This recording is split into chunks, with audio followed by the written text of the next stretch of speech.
can see we've got it locked in. Now, if you don't like this, they give us this, and there's foam or hard rubber pads in here and a steel plate.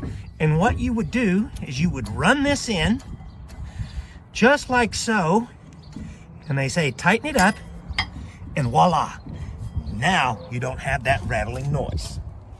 Also, it gives you a lot of them, so depending on how far it goes in or it doesn't, then you can adjust it. Keep these.